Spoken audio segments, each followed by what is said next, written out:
Desde que eu me lembro, Deu a Louca na Chapeuzinho Vermelho sempre foi um filme conhecido por ter uma animação de qualidade duvidosa. Mas mesmo sabendo disso, eu nunca achei a animação tão ruim assim como falavam. Bom, pelo menos é isso que tinha na minha cabeça. E como fazia alguns anos que eu não via essa animação, eu resolvi assistir de novo pra relembrar se ela é tão ruim assim quanto falavam, ou se o pessoal só exagerava mesmo. E eu não poderia estar mais enganado. Mas antes de falar da animação em si, afinal ela tem um motivo pra ser tão limitada desse jeito, eu queria falar sobre a dublagem do filme. Eu sei, eu não consigo passar um vídeo sem falar da dublagem, mas, meu amigo, que dublagem boa. Eles escolheram só a nata da dublagem pra participar desse filme, e assim como Tá Dando Onda, eu tenho um vídeo sobre Tá Dando Onda, e se você ainda não viu, depois dá uma olhada nele lá, que ele tá bem bacana. Eles conseguiram melhorar muito as piadas desse filme. Por exemplo, tem algumas piadas que eles adaptaram, como essa daqui. Qual é mesmo o seu nome? Ling, Stiling, sou do Japão. Ou então essa outra aqui que é maravilhosa. Por isso, a Dalva me mandou vir aqui dar uma olhada. Quem? Sua chefe, Dalva. É Maria. Foi o que a Maria disse. Ela disse, Dalva pra você vir aqui, aí eu vim aqui. E outras piadas, eles só fizeram a tradução e fica igualzinho como é no original, mas se for comparar entre o filme em inglês e em português, os dubladores brasileiros conseguiram dar muito mais personalidade pros personagens. Não só pela atuação deles, mas também pelo próprio carisma que os dubladores têm. E faz muita diferença se tu for ver em inglês e português. Na moral, o filme dublado é muito melhor. Agora voltando a falar da animação, e antes de falar o quão mal feita, entre aspas, ela é, antes a gente tem que falar sobre como foi a produção desse filme. Esse filme foi dirigido por Tony Leech, Corey e Todd Edwards, sendo o Corey Edwards o principal diretor do filme. E por incrível que pareça, esse foi um dos primeiros filmes de animação que foram produzidos de forma independente. Por exemplo, um estúdio como a Disney ou como a DreamWorks gasta em média mais de 100 milhões para produzir um filme. Já o Deu a Louca na Chapeuzinho Vermelho tinha só 8 milhões de dinheiros para ser produzido. E para um filme de animação, isso não é nem o troco do pão, até rimou. Mas o fato do orçamento tão baixo assim ainda não explica a qualidade do filme, apesar também de ser um dos fatores que influenciam, mas tem uma coisa a mais que fez toda a diferença. Como eles não iam conseguir pagar os animadores em um estúdio nos Estados Unidos, eles tiveram que ir para as Filipinas e montar um estúdio lá. E agora sim vem o motivo principal da qualidade da animação. Os animadores que eles contrataram lá nas Filipinas tinham pouca ou nenhuma experiência com animação pelo computador, principalmente animação 3D, porque naquela época um programa de animação e computadores bons para rodar esses programas não era uma coisa tão acessível assim. E graças a isso, os diretores tiveram que fazer vários treinamentos com os animadores ao longo da produção do filme, para que assim a equipe tivesse capacidade de terminar o projeto. E mesmo com essa limitação, tanto financeira quanto técnica, o filme, que custou 8 milhões de dinheiros, conseguiu fazer mais de 110 milhões em bilheteria. Mexer a lavagem de dinheiro. E agora que a gente já sabe todo esse contexto maluco por trás do filme, a gente pode finalmente assistir ele. Então, bora logo pro filme. E antes de começar o filme, não se esquece de se inscrever e deixar o like. Eu sempre esqueço de pedir, mas por favor, não custa nada pra vocês e vai ajudar muito o canal aqui também. E se você quiser, considere também virar membro, porque vai ajudar bastante o canal a não ficar dependendo de monetização. E dito isso, agora a gente pode sim continuar pro filme. O filme começa com um livro de conto de fadas abrindo e a Chapeuzinho chegando na casa da vovozinha. E quando ela encontrou a avó dela, que com certeza definitivamente não é outra pessoa, a velhinha pergunta isso aqui. Trouxe a muamba? Essa dublagem é muito boa. A Chapeuzinho então faz aquelas clássicas perguntas. Nossa, vovó, que olhos grandes você tem? E que dentes grandes também? E que mãos grandes e peludas? O que deixa a velha muito irritada, e ela na verdade se revela ser o lobo da história. Cinema demais. Eu realmente não esperava por esse plot twist. O lobo parte pra cima da Chapeuzinho, e nesse momento começa uma confusão absurda, porque a avó verdadeira sai de dentro de um armário toda amarrada, e um maluco gigante do nada aparece com um machado pulando pela janela. E é aqui que a genialidade do filme começa, porque graças a essa confusão toda, a polícia é chamada, e o que era pra ser uma clássica história de conto de fadas, acaba virando uma história de investigação policial. E eu gosto muito disso, porque eles conseguiram pegar essa história que já é conhecida por todo mundo, e transformar em uma história original e única. E como isso é uma história de investigação, a gente tem no mínimo 4 histórias diferentes pra serem ouvidas. O problema é que o chefe de polícia, ele não quer saber de ouvir ninguém e manda prender todo mundo. Claramente uma crítica ao sistema penitenciário. Eles só não foram presos porque esse sapão, conhecido como Nick Pirueta, apareceu. Mas Lusca, por que chamam ele de Nick Pirueta? Pra cima, para baixo. Eu não faço ideia, meu amigo Símil. O inspetor Pirueta diz que antes de prender eles têm que ouvir todas as versões da história. E com isso, a primeira delas é da nossa querida Chapeuzinho. E na história dela, ela tá saindo de casa pra fazer as entregas de doces pra confeitaria da avó dela. Aliás, eu não falei, mas o filme também é um musical, mas no momento certo eu falo mais disso. E na música que a Chapeuzinho tá cantando, ela fala que ela tá bem triste porque ela tá cansada da rotina dela e ela queria sair da floresta e explorar o mundo. Olha só essa animação que irada. Em seguida ela encontra esse coelho que se chama chama Boing, mas eu vou chamar ele de Coelho daqui pra frente. Ele diz pra Chapéu que ele perdeu o emprego porque roubaram as receitas do lugar onde ele trabalhava. E agora ele tá trabalhando em um bondinho. E enquanto a Chapéu andava de bike por aí, a gente vê um monte de outras lojas de doces que também estavam indo à falência. Porque esse mesmo bandido que roubou a loja onde o Coelho trabalhava, ele tá roubando todos os livros de receita da floresta. O que não faz muito sentido elas estarem indo à falência só por causa disso, porque se esse pessoal faz as mesmas receitas todos os dias, isso já devia estar memorizado na cabeça deles. Na verdade, o que não faz sentido é eu tá procurando lógica em filme infantil. A Chapeuzinho liga pra avó dela, porque ela tá preocupada caso roubem as receitas da avó, mas a velhinha não tá nem um pouco preocupada com isso, e ela desliga o celular porque a novela dela começou. Enquanto a Chapeuzinho conversava com o Pica-Pau sobre como ela queria sair dali, eles escutam um barulho de vidro quebrando, e quando eles chegam lá, o passarinho faz a pergunta mais burra do cinema. Você é a próxima? O que significa isso? Você é a próxima. Toma, você deixou cair. Depois de receber essa ameaça, a Chapeuzinho pega o livro de receitas e leva com ela pra manter ele em segurança. E ela vai levar ele até a casa da avó dela. No bondinho, ela tá conversando com o Coelho e ele diz que a floresta lá embaixo é muito perigosa. E a Chapéu diz que ela tá preocupada com o Bandido Guloso. Eu não disse antes, mas esse é o nome do vilão do filme, Bandido Guloso. Só que a Chapéu acaba caindo do bondinho e ela vai parar no meio da floresta. Ela escuta um barulho vindo da moita ali do lado e do nada um esquilo cai e um flash sai da boca dele. E o barulho da moita, na verdade, era o lobo. O lobo faz algumas perguntas meio estranhas pra Chapéu e ele diz que ele quer olhar dentro da cesta dela pra ele ver o que ela tava levando. Mas a Chapéu não quer mostrar a cesta dela pro lobo e o lobo assusta ela. E então a Chapéu começa a correr até que ela encontra os passarinhos e usa eles pra enganar o lobo e faz ele cair em um rio. Um lobo parando crianças no meio da floresta? É muito esquisito, né? Mas a gente não prende as pessoas por serem esquisitas. Ô, Bruce, sabe o cara preso do camburão? O esquisito? Isso, libera ele. Tentando achar o caminho até a casa da avó dela, a Chapéu encontra a casa desse bode maluco que só consegue falar se for cantando. Olha esse dedo dela apontando pra frente. Esse bode diz que ele foi enfeitiçado por uma bruxa e por isso que ele só consegue falar cantando. E quando eu era criança eu achava que isso era verdade, mas esse bode só é maluco mesmo. A Chapeuzinho usa o telefone do bode pra falar com a avó dela, mas parece que a vovozinha tá em apuros e então ela pede pro bode ajudar ela a chegar na casa da avó dela o mais rápido possível. E pra isso, o bode começa a cantar. O filme conta com algumas músicas ao longo dele, mas com exceção dessa aqui, a maioria delas não é boa. Mas até que tem um motivo por trás das músicas e da qualidade meio ruim delas, é porque na verdade essas músicas são uma sátira de outros filmes de animação e conto de fadas onde tem cantoria o tempo todo. E a música que esse bode tá cantando é sobre ele dizendo que tem muitos chifres. Literalmente a Luísa Sonza. É brincadeira, fãs da Luísa Sonza, por favor, não me cancelem. Depois da cantoria, o bode leva a Chapéu pra ir até a casa da avó dela, usando trilhos de túneis de minas abandonadas. O que eles não esperavam era que do nada surgisse uma avalanche indo na direção deles, e pra piorar a situação, os trilhos estavam destruídos. Então os dois saem voando, e durante o voo, a Chapéu vê uma alucinação da avó dela, dizendo que era pra ela usar o capuz. A Chapeuzinho usa o capuz, e agora que eu percebi na verdade, mas por que ela se chama Chapeuzinho se ela usa um capuz? Fica aí a dúvida. A Chapéu consegue ir planando com o capuz dela e o bode simplesmente tem chifres voadores. Esse bode é muito brabo. Ela vai planando até parar na casa da avó dela, onde rola todos aqueles acontecimentos que a gente viu no começo do filme. Finalizando a história da Chapéu, ela diz pros policiais que o lobo na verdade era o problema de tudo. E com essa deixa, a gente pode ouvir a história do lobo, mais conhecido como Sheila. Pode me chamar de Sheila. Gosto de caminhar e de cheirar flores. Sem gracinhas, lobo! O inspetor Pirueta fala que ele já viu o lobo antes, em um outro caso da polícia. E o urso pergunta se ele é um policial também, mas o Pirueta fala que na verdade ele é algo muito pior. Ele tem um perfil de fofoca no Twitter. Na verdade o lobo é um repórter investigativo e ele tava lá investigando sobre o bandido guloso.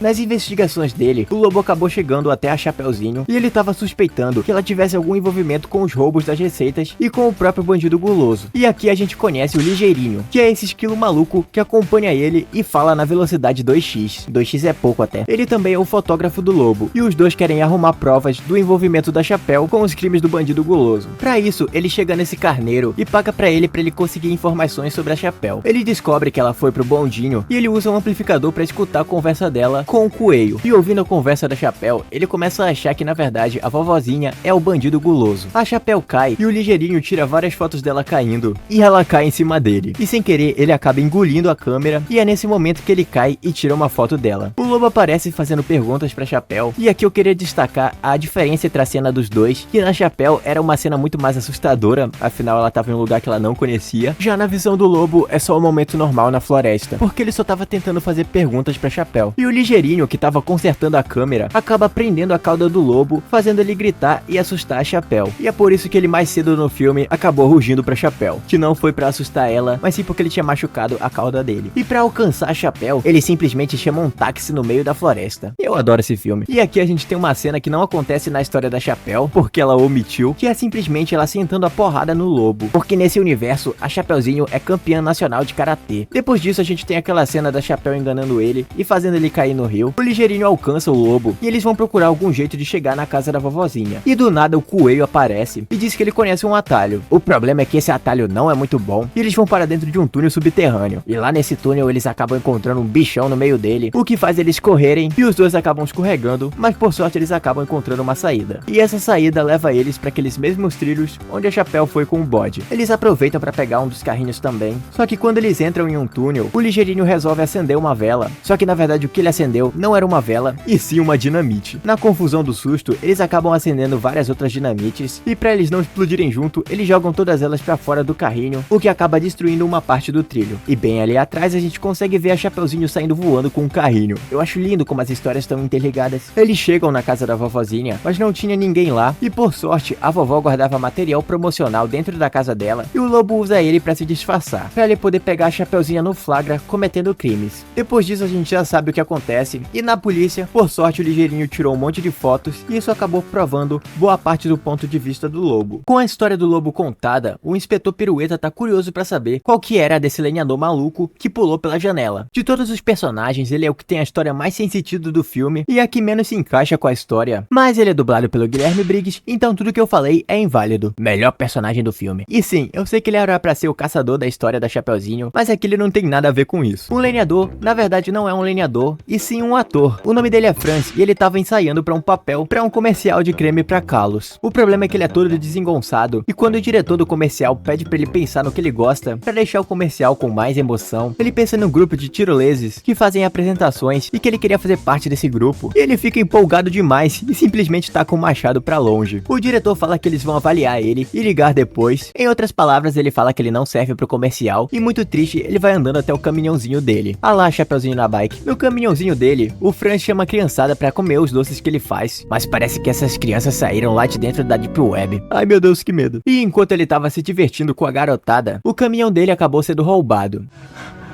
Roubaram até a tinta?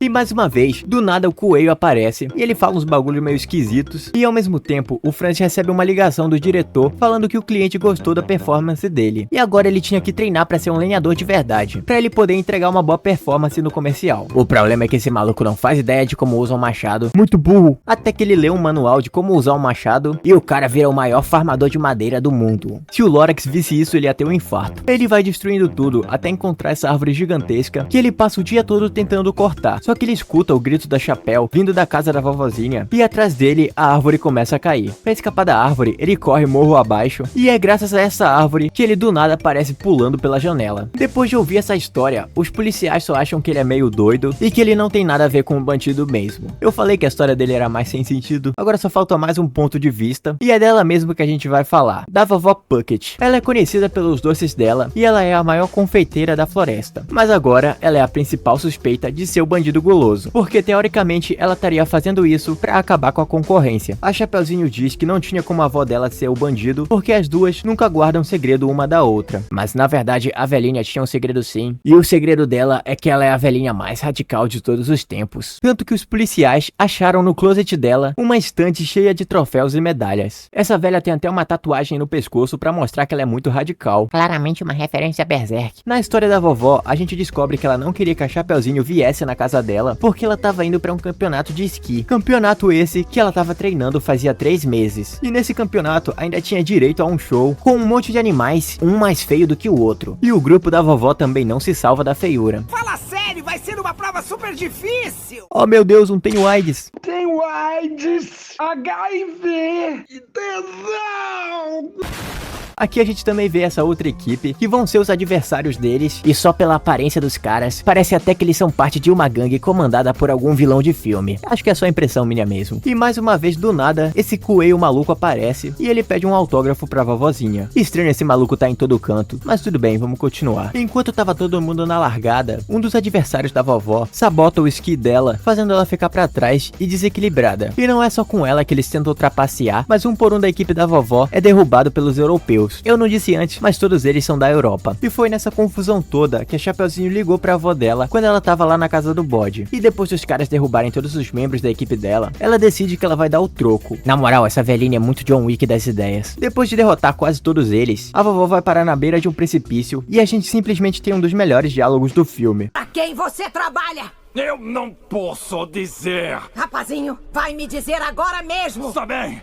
Fomos contratados pelo vilão do filme. Cinema demais. Mas antes que ele falasse quem que era o vilão do filme, ele derruba a velha do precipício. Por sorte, a gente não tá falando de qualquer velhinha, e sim um dos terrores do INSS. A vovó se joga de novo pro alto da montanha, e ela simplesmente pega 2 granadas e causa uma avalanche bem ali mesmo. Eu acho muito engraçado que ela faz isso, mesmo sabendo que tinha 1 milhão de outros animais ali perto, e que isso vai acabar matando todo mundo que tava ali. Simplesmente épico. E ela ainda consegue ultrapassar todo mundo e pegar o troféu. Essa velha é braba demais. E ela usa o paraquedas dela pra escapar da avalanche, e é nesse momento que ela disse pra Chapeuzinho usar o capuz dela. E agora a gente sabe que a Chapeuzinho não tava alucinando quando ela viu a avó dela voando nas nuvens. Ela foi planando até chegar na casa dela e entrar pela chaminé. O problema é que o paraquedas dela prendeu no ventilador de teto, e isso fez com que ela ficasse toda amarrada e presa dentro do armário. E depois disso, aconteceu tudo aquilo que levou eles até a polícia. Depois de contar a história dela, a Chapeuzinho fica chateada com a própria avó, porque ela se sentiu enganada, já que ela manteve esse segredo guardado por tanto tempo. E depois de discutir com a avó dela, a Chapeuzinho tira o capuz, e aqui a gente tem aquela cena triste que tem em todo o filme de animação dos anos 2000. E aqui a gente vê um flashback da avó dela contando a história das mulheres da família Puckett, e de todas as receitas e aventuras que elas tiveram. E nessa cena, a avó dela diz que ela não gosta de mentiras e de esportes radicais, o que acaba deixando a Chapeuzinho mais triste ainda. Voltando pra casa da vovó, enquanto os policiais estavam distraídos, tentando resolver esse mistério, a Chapeuzinho pega o livro de receitas que estava na cesta. E enquanto ela fugia com o livro, o inspetor questionava cada um deles, tentando achar quem era o verdadeiro bandido guloso. Na verdade, não é nenhum deles o culpado. O verdadeiro culpado é alguém que estava lá o tempo todo, alguém que estava envolvido em todas as histórias, que conhecia um atalho, que estava no bondinho e que presenciou o roubo do caminhão. O verdadeiro bandido guloso, na verdade, era o coelho. Cinema demais. Depois de descobrir quem era o bandido, os policiais se preparam para ir atrás do bondinho onde o coelho estava trabalhando, porque o bondinho já tinha saído e ele estava descendo a montanha. E nisso os outros ficam para trás, mas eles escutam um barulho vindo do lado de fora da casa, e esse barulho era o caminhão do lenhador que foi transformado em um tanque e ele estava subindo a montanha. A vovó diz que tinha uma estação antiga no topo da montanha, o que significa que os policiais estão indo pro lado errado, mas eles não têm tempo para avisar os policiais e parar os bandidos ao mesmo tempo. E quem fica com a tarefa de avisar os policiais é o Ligeirinho, e para isso eles dão café para ele. Lá no covil do vilão, a Chapeuzinho conseguiu seguir ele e ela confronta o coelho, e os dois acabam saindo na porrada em uma batalha épica, mas infelizmente, mesmo a Chapeuzinho sendo campeã de karatê, ela acaba perdendo pro coelho. E depois de prender a Chapéu, ele começa a cantar uma música e também falar qual que era o plano dele. E o plano dele envolve dependência química e genocídio. Lembrando que isso é um filme pra criança. Basicamente ele quer viciar todos os consumidores em doces e explodir toda a concorrência dele, pra eles poderem ficarem com todos os lucros do monopólio dos doces. A vovó e os outros conseguem chegar no esconderijo e eles saem na porrada com aquele esquiador bombado. Eles derrotam o esquiador bombado e usam um franz pra se disfarçar dele. Enquanto isso, o Ligeirinho conseguiu chegar na polícia, mas como ele tomou muito café, ele tá falando rápido demais e ninguém consegue entender o que ele fala. E de longe, essa é a melhor piada do filme inteiro. Esse esquilo comeu a noz errada. Cadê a legenda? Ninguém vai conseguir dublar você. No covil do coelho, eles até conseguem se disfarçar e enganar um pouco os vilões pra tentar salvar a Chapeuzinho, que os vilões prenderam dentro de um bondinho cheio de dinamite. O problema é que o disfarce não dá muito certo e eles acabam tendo que sair na porrada com os vilões. E a velhinha usa toda a habilidade dela de esportes radicais pra humilhar os capangas. Mas como eles estavam distraídos com os capangas, o coelho acende as dinamites e faz o bondinho andar. Mas isso não é o suficiente pra parar a velhinha, que faz umas manobras iradas e ela sai surfando no cabo do bondinho com um molde pra cuspir Cupcake. Os vilões também vão atrás dela, mas a vovó consegue salvar a Chapeuzinho e derrubar o bondinho no rio. E antes que eles alcancem as duas, elas conseguem escapar usando os capuzes delas. E os vilões vão direto pro camburão da polícia, porque o Ligeirinho conseguiu alertar os policiais. E com os vilões presos e as receitas recuperadas, o inspetor Pirueta convida eles para fazerem parte da agência secreta onde ele trabalha, conhecida como Final Feliz, que é o plot do segundo filme. Mas isso é assunto para outro vídeo, então vamos logo para as considerações finais. Uma das coisas que eu mais gosto nesse filme é o roteiro dele. Sério, os caras pegaram a história da Chapeuzinho Vermelho e transformaram em um filme de investigação policial com várias histórias e pontos de vista diferentes, e no final todos eles acabam se juntando e chegando em um único ponto. Além de ter vários detalhes que mostram que as histórias estão interligadas, e mesmo que no final tudo seja uma história bem simples e um pouco previsível até, afinal é um filme pra criança, mas deu pra ver que eles se esforçaram pra criar uma história interessante envolvendo esses personagens. E na minha opinião, eles conseguiram escrever uma história bem legal e divertida. Sem falar que a dublagem melhora muito esse filme. Sobre os detalhes, esse também é outra coisa que eu gosto bastante nesse filme, é que eles fazem que mesmo que as histórias sejam bem diferentes uma das outras, apesar de algumas estarem bem mais interligadas, como a Chapeuzinho e o Lobo, os detalhes que às vezes passa despercebido faz com que tudo fique conectado de um jeito bem melhor. Por exemplo, a Chapeuzinho passando atrás do Franz, a vovozinha voando depois da avalanche que ela causou, e o Lobo e o Ligeirinho andando nos trilhos do trem e explodindo tudo. E finalizando, esse é um filme muito melhor do que eu me lembrava, ele é realmente muito divertido e as piadas envelheceram muito bem. Ele tem completo no YouTube, e eu espero que esse vídeo não pegue copyright por causa disso, e eu acho que eu falei tudo que eu tinha pra falar sobre ele. E eu espero que vocês tenham gostado, e obrigado por assistir até aqui. E até semana que vem, provavelmente.